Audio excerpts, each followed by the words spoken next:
Baik, terus dengan info yang bermanfaat kami bawakan kepada anda dalam Selamat Pagi Malaysia. Segmen ini segmen baru, Andy dan juga para penonton, Jabatan Bantuan Guaman. Dan banyak kami akan bincangkan dengan tetamu di studio. Pagi ini kita ingin ucapkan selamat pagi kepada Datuk Haini Hassan yang merupakan Ketua Pengarah Jabatan Bantuan Guaman. Terima kasih Datuk kerana bersama kami pagi ini. Datuk boleh cakap Arab Datuk? Belum. dengan semua aura dan keterujaan ketibaan Raja Salman. Ini baru satu segmen terbaru yang diperkenalkan untuk Selamat Pagi Malaysia. Ramai yang juga ingin bertanyakan apa antara fungsi asas Jabatan Bantuan Guaman itu, apa bezanya dengan firma Guaman yang sedia ada. Okey, pertamanya saya ucap terima kasih jugalah kerana sudi menjemput Jabatan Bantuan Guaman. Macam kata tadi, pertama kali, maybe dengan RTM lah. Okey, untuk makluman semualah, ya, Jabatan Bantuan Guaman ni, kita mempunyai 3 fungsi utama lah. Objektif penubuhan. Pertama ialah untuk memberikan nasihat undang-undang dalam pelbagai bidang, ya, kepada masyarakat lah. Dan kedua ialah untuk mewakili golongan-golongan tertentu seperti mana yang ditetapkan dalam Akta Bantuan Guaman tahun 1970.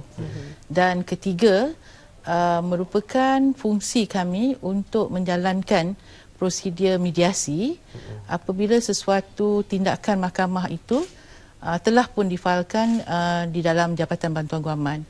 So sebelum kita pergi mahkamah tu, kita cuba supaya pihak-pihak dapat berunding di luar mahkamah dan menyelesaikan secara baik di luar mahkamah.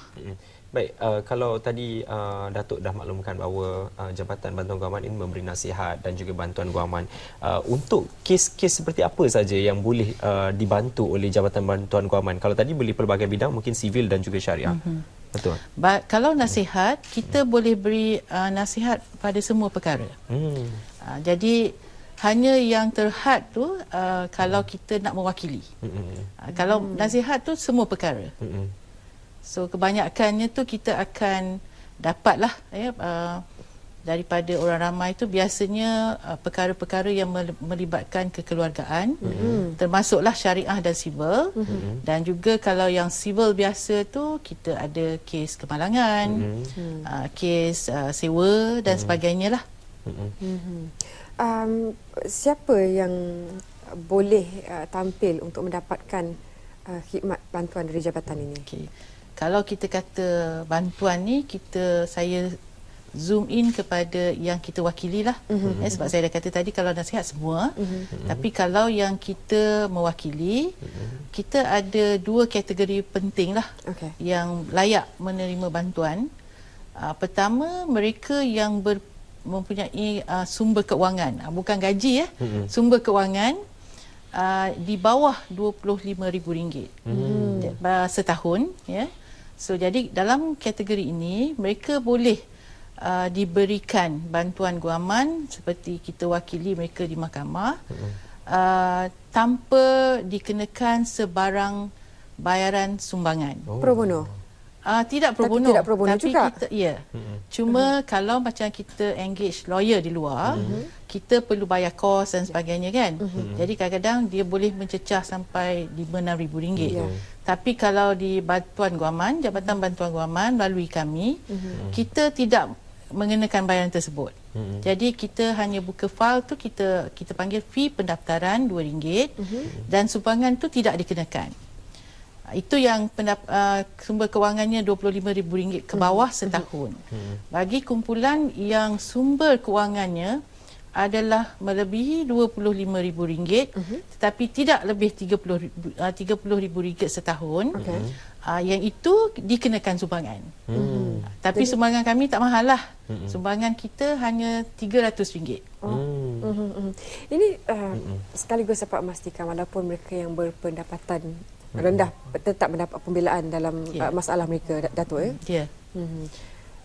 Dalam situasi sebegini, bagaimana pihak jabatan memastikan mereka itu betul-betul berada di bawah kategori skop pendapatan tersebut? Kita akan pastikan ni melalui kita panggil pemeriksaan means test lah. So kita perlu dapatkan dokumen-dokumen tertentu. Misal kata kalau yang bekerja tu kita tengok slip gaji, ya, ataupun lain-lain dokumen. It could be mungkin income tax borang dia. Kita akan tengok sebenarnya cara dia bekerja tu sama ada di swasta ataupun government. Kalau government tu lebih senang. Sebab slip gaji tu kita terimalah. Ya. Tak boleh nak bedak-bedak Willy. Itulah angkanya. Saya membayangkan satu situasi, Zaliha, Datuk.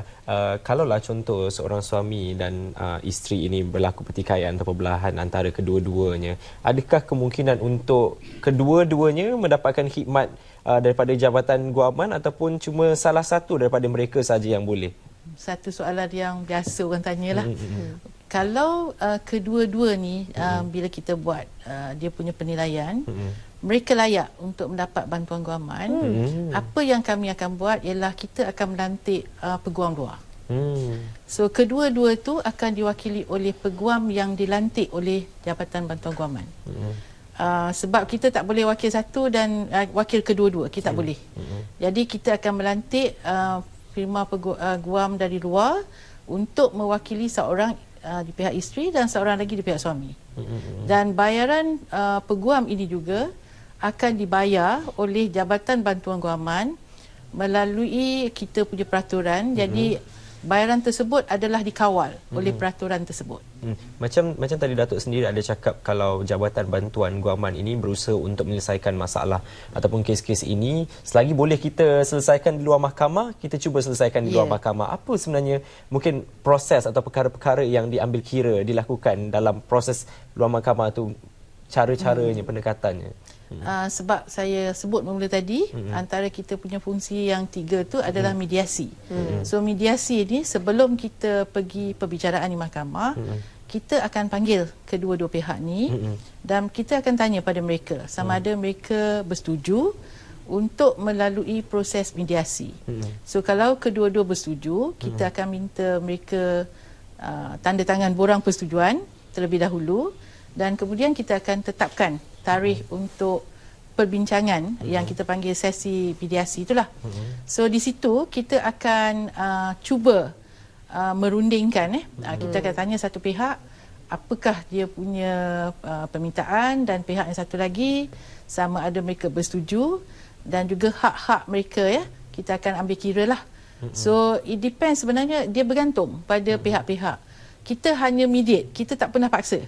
So kalau kita hanya jelaskan ini di bawah undang-undang begini dan di bawah hak mereka begini, so mereka yang akan tetapkan sama ada mereka setuju atau tidak. Bagi mereka yang mempunyai skala gaji lebih dari RM30,000, apakah ada ruang untuk mereka mendapatkan bantuan jabatan?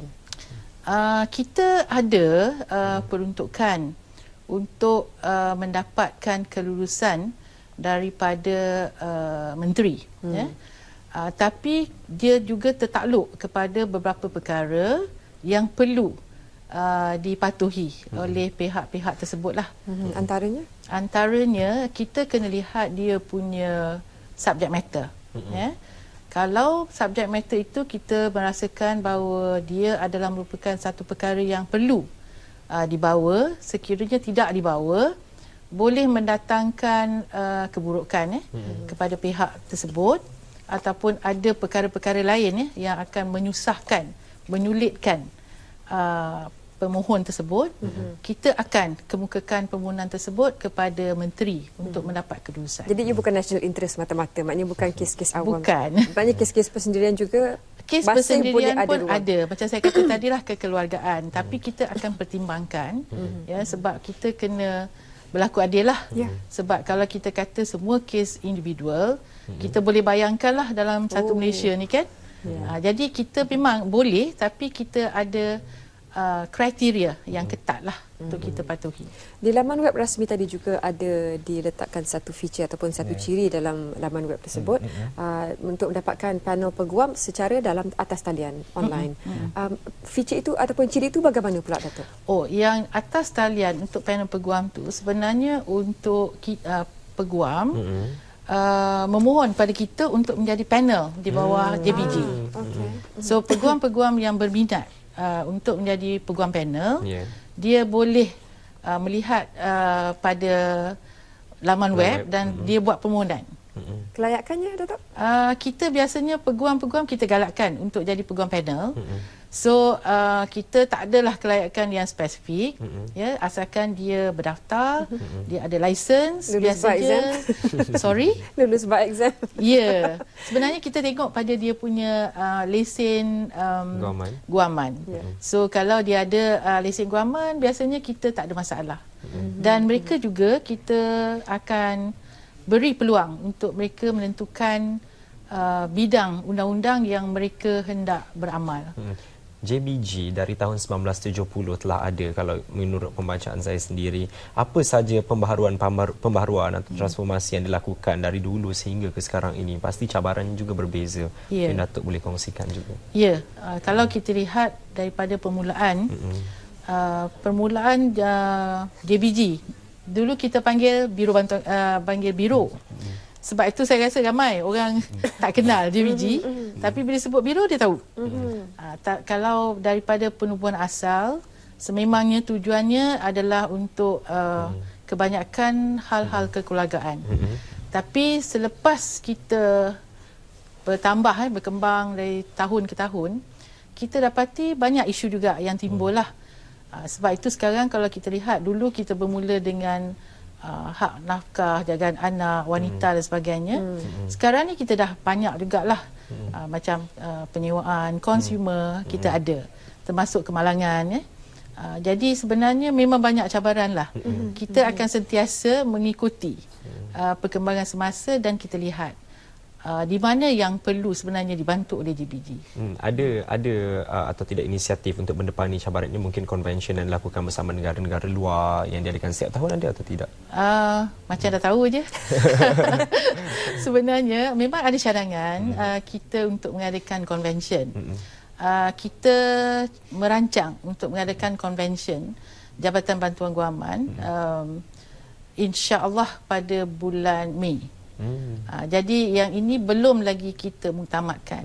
So insya-Allah kalau muktamad tu kita akan maklumkan dan kita akan war-warkanlah kepada semua. Insya-Allah. Untuk mereka yang ingin menjadi salah seorang dalam panel peguam tersebut, itu juga boleh dari kalangan peguam yang sedang bekerja di firma-firma persendirian sekarang.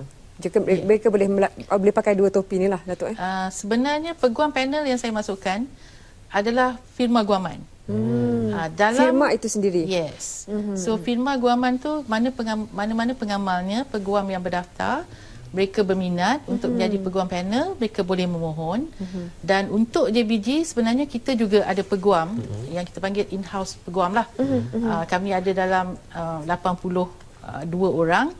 Ini termasuk peguam yang beramal untuk kes-kes civil dan juga kes syariah. Baik.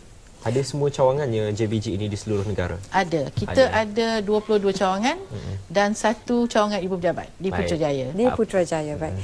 Terima kasih, Datuk. Terima kasih banyak. Dan ini pasti juga membuatkan ramai yang mula sedar dan juga mungkin boleh menelusuri laman web rasmi untuk mengetahui lebih lanjut tentang mekanisme dan juga untuk memahami Jabatan Bantuan Guaman dengan lebih jelas. Ini bantuan yang kemudahan yang diberikan oleh kerajaan untuk membantu anda untuk membela hak anda sendiri.